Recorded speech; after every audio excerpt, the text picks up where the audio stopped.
خداوند یسوع المسیح کے زندہ اور جلالی نام ہے آپ تمام کی خدمت میں سلام پیش کرتا ہوں۔ ہم خداوند کے شکر گزار ہیں جس نے ہمیں یہ سلامتی اور یہ دن بخشا کہ ہم صلیبی کلمات کو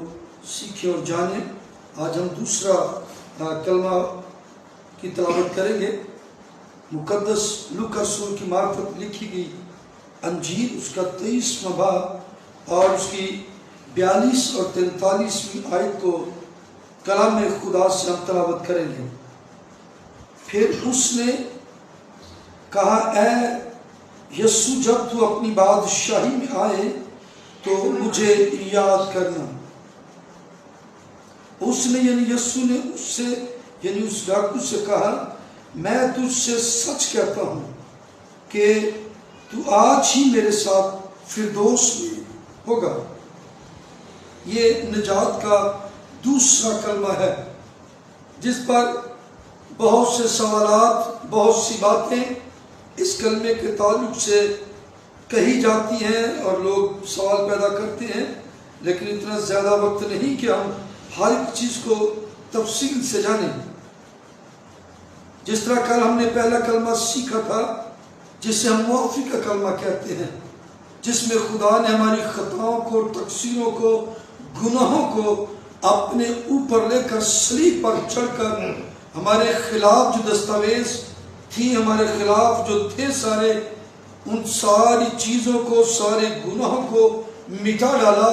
اور صلیب کے وسیلہ سے کفارہ دے کر ہمیں اس نے معافی کا کلمہ دے کر کہا، اے باپ ان کو معاف کر۔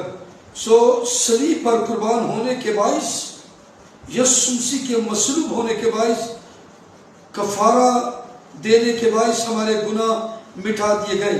اور دوسرے کلمے میں جب ہم دیکھتے ہیں، جب پہلے کلمے میں خدا نے ہمیں معاف کر دیا، ہمیں قبول کر لیا ہے، تو لازم ہے کہ دوسرے کلمے کی تکمیل کو بھی ہم جانیں، جسے نجات کا کلمہ کہتے ہیں۔ آپ سب اس واقعہ سے واقف ہیں کہ دو ڈاکو پیشن گوئیوں کے مطابق، جس طرح بائبل میں رقم ہے کہ اسے بدکاروں کے ساتھ مسلوق کیا گیا، ایک اس کے دہنے اور دوسری اس کی بائیں طرف تھا۔ دونوں ڈاکو اس پر لان تان کرتے ہیں اور اس سے کہتے ہیں، اگر تو خدا کا بیٹا ہے تو خود بھی صلیب سے اتر اور ہمیں بھی بچا۔ لیکن یہ دوسری شخص کا جو ڈاکو تھا، دوسری طرف والا، اس نے اس سے کہا، ہم تو اپنی خطاؤں کی، جو کچھ ہم سے ہوا ہے گناہ، ان کی سزا پاتے ہیں، اپنے جرموں کی، لیکن یہ بے گناہ ہے۔ اور یسوع کی بے گناہی کا اقرار کیا، یسوع کی مصلوبیت، اس کے کفارے کو سراہا اور جانا کہ یسوع ہمارے گناہوں کے لیے قربان ہوا ہے۔ اور پہلے کلمے کو سن کر اس نے معافی کو قبول کر لیا اور پھر یسوع سے عرض کی اور درخواست کر کے کہا، اے خداوند یسوع، جب تو اپنی بادشاہی میں آئے تو مجھے یاد کرنا۔ اس کا مطلب ہے کہ وہ جان گیا، ایمان لے آیا کہ یسوع ہی بادشاہ ہے اور اس کی ہی ابدی بادشاہی ہے جو کبھی ختم نہ ہوگی۔ جس طرح مکاشفہ کی کتاب میں لکھا ہے، جب خداوند یسوع سے دوبارہ لینے آئیں گے تو سفید گھوڑے پر ہوں گے۔ تو بائبل مقدس میں، مکاشفہ کی کتاب میں، جو بائبل مقدس کی 66 کتابوں میں سے آخری کتاب ہے، جس سے نبوت کی کتاب کہتے ہیں، تو وہاں پر بھی اس بات کو پڑھتے ہیں، لکھا ہے، اس کی ران پر لکھا ہے، بادشاہوں کا بادشاہ اور خداوندوں کا خداوند۔ سو یسوع حقیقت میں بادشاہوں کا بادشاہ ہے۔ اس ڈاکو نے اس بات سے اقرار کر کے اس بات کا ثبوت دے کر اعلان کر دیا کہ یسوع ہی بادشاہ ہے جو بادشاہی کرے گا، اور اس سے کہا، خداوند یسوع، جب تو اپنی بادشاہی میں آئے تو مجھے یاد کرنا۔ جب یسوع نے اس کے ایمان کو، اس کے اقرار کو دیکھ لیا کہ وہ خداوند یسوع کو بادشاہ یعنی اپنی زندگی کا بادشاہ قبول کر چکا ہے، اس نے دنیا کے بادشاہوں کو اور دنیا کی بادشاہی کو اپنی زندگی دل سے نکال کر خداوند یسوع کو اپنے دل و دماغ پر بٹھا کر اس سے بادشاہ بنا لیا، اس سے بادشاہ تسلیم کر لیا، اس بادشاہی کا اقرار کیا، تو پھر خداوند سے کہا، خداوند میں جانتا ہوں کہ تو بادشاہ ہے اور تو ہی ابدی بادشاہی کرے گا۔ اس لیے اس نے کہا خداوند جب تو اپنی بادشاہی میں آئے تو مجھے یاد کرنا۔ یسوع نے اس کے ایمان کو دیکھ کر اس سے کہا میں تجھ سے سچ کہتا ہوں کہ تو آج ہی میرے ساتھ فردوس میں ہوگا۔ سو فردوس یعنی جنت میں آرام کی جگہ پر جہاں خداوند اس کے مقدس لوگ ہوں گے، وہیں پر خداوند نے کہا تو آج ہی میرے ساتھ فردوس میں ہوگا۔ کئی بار لوگ اس بات سے کہتے ہیں یسوع مسیح تو اس وقت جان کلی کی عالم میں اپنی جان سر جھکا کر دے دی اور اپنی روح کو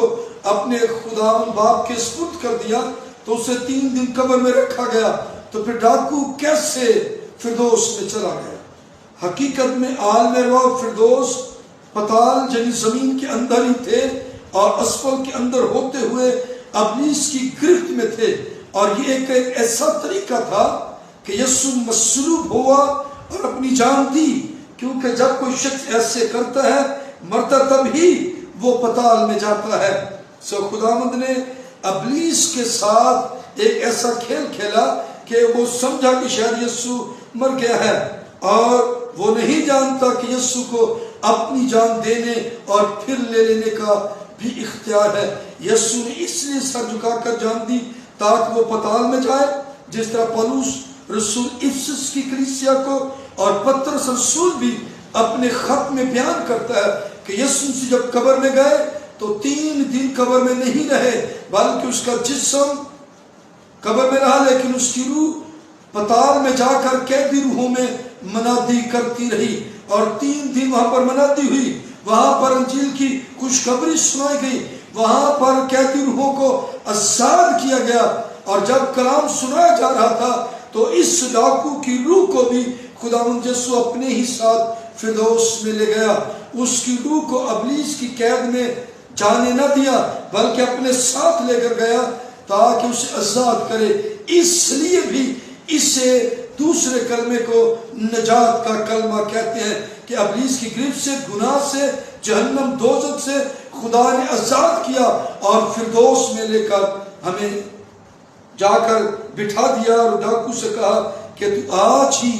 فردوس میں ہوگا۔ سو صرف یہ کلمہ اس ڈاکو کے لیے نہیں ہے، جتنے بھی آج اس کلمے کو سنتے ہیں، خواہ کسی بھی چرچ سے، کسی بھی جگہ سے، کسی بھی علاقے سے، کسی بھی فرقے سے ان کا تعلق کیوں نہ ہو، وہ خداوند یسوع کو قبول کرے، اسے بادشاہ مانے، اس کی معافی کو جو وہ دیتا ہے قبول کرے، اس کے سامنے اقرار کرے اور پھر اسے عرض کرے، درخواست کرے، منت کرے کہ مجھے اپنے ساتھ بادشاہ لے جا۔ تو اگر وہ ڈاکو کو لے کر گیا ہے تو آج آپ بھی اس کے ساتھ فردوس میں ہوں گے، آرام کی جگہ پر ہوں گے۔ جتنے لوگ آج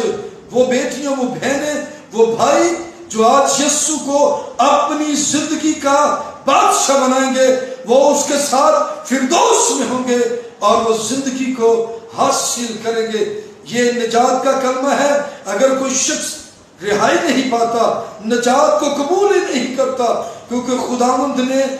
یسوع مسیح کے تعلق سے جب وہ مریم کے پاس فرشتے کو بھیجا گیا تو فرشتے نے مریم سے کہا تیرے بیٹا ہوگا اور تو اس کا نام یسوع رکھنا، کیونکہ وہی اپنے لوگوں کو ان کے گناہوں سے نجات دے گا۔ سو یسوع کا مطلب ہی نجات دینے والا، نجات دہندہ ہے، وہ منجی ہے، وہی نجات دیتا ہے۔ سو یسوع کو قبول کریں، آپ فردوس میں ہوں گے اور نجات پا جائیں گے۔ ایک اور بات میں آپ کو آج کی نیو جنریشن سے کہنا چاہوں گا، خاص طور پر اپنی قوم کی بیٹیوں سے جو مذہب کو چھوڑ کر جاتی ہیں اور کسی جھانسے میں آ جاتی ہیں، لوگ انہیں طرح طرح سے گمراہ کر کے کہتے ہیں جی آپ اس کو قبول کر لیں، آپ اس طرف آ جائیں، آپ جنت میں جائیں گے۔ آپ ان سے کہہ دیجیے آج اس کلمے کو سن کر اور بیان کر کے کہ یسوع نے فردوس میں ڈاکو کو اپنے ساتھ لے گیا، جب میں اس کی بیٹی اور اس کا بیٹا بن کر اسے قبول کروں گا اور اسے اپنا بادشاہ مان لوں گا تو وہ مجھے فردوس میں لے کر جائے گا۔ آپ یسوع کو قبول کریں، جنت فردوس آپ کی ہوگی۔ خداوند یسوع مسیح آپ سب کو اس کلمے کے وسیلہ سے برکت دے، آمین۔